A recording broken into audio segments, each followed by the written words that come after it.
25শে ডিসেম্বরের ব্যাপারে আলোচনা হয়েছে, 31শে ডিসেম্বরের ব্যাপারে আলোচনা হয়েছে, প্লাস এই যে তবলিগ যে জামাত এই ব্যাপারে আলোচনা হয়েছে, নর্মাল আইন শৃঙ্খলা ব্যবস্থা ব্যাপারে আমাদের আলোচনা করা হয়েছে, এবং অন্যান্য অন্যান্য কিছু যে ট্রাফিক সমস্যা এইগুলি ব্যাপারেও আমাদের আজকে আলোচনা হয়েছে।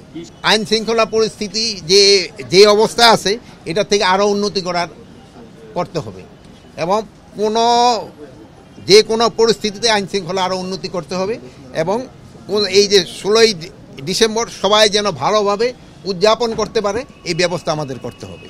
এটার জন্য আইন শৃঙ্খলা পরিস্থিতি এবং আইন শৃঙ্খলা রক্ষায় যারা দায়িত্ব তারা এই দায়িত্বটা ভালোভাবে যেন পালন করে। 16ই ডিসেম্বর বা এই 25শে ডিসেম্বর 31শে ডিসেম্বরে কোনো ধরনের আমাদের কাছে কোনো খারাপ কোনো কিছু নেই। অন্যান্যবারে যেভাবে হয়েছে এবারও এইভাবেই হয়ে যাবে।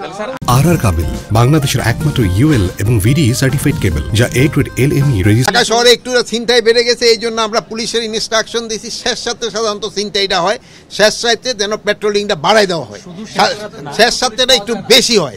হ্যাঁ, আমি শেষ করি ভাই, শেষ সাথে এই জিনিসটা বেশি হয়, যে সময় এরাও ঘুমায় পড়ে, পুলিশও একটু হয়ে যায়, এই জন্য আমরা শেষ সাথে যেন পেট্রোলিংটা বাড়াই দেয়। এবং এটা অবশ্যই যে আপনি যেই কথাটা বলছেন আমিও আপনার কাছে ডিসএগ্রি করবো না, আপনি সত্যি কথা বলছেন, এটা যেন কমায় আনা যায়, এর জন্য এলিমিনেটই করে দেওয়া যায়। এবার ব্যাপারে আমাদের একটা আলোচনা হয়েছে, আমরা ইজতেমা পার্টিদের সাথে 18 তারিখে আমরা আবার তাদের সাথে বসবো।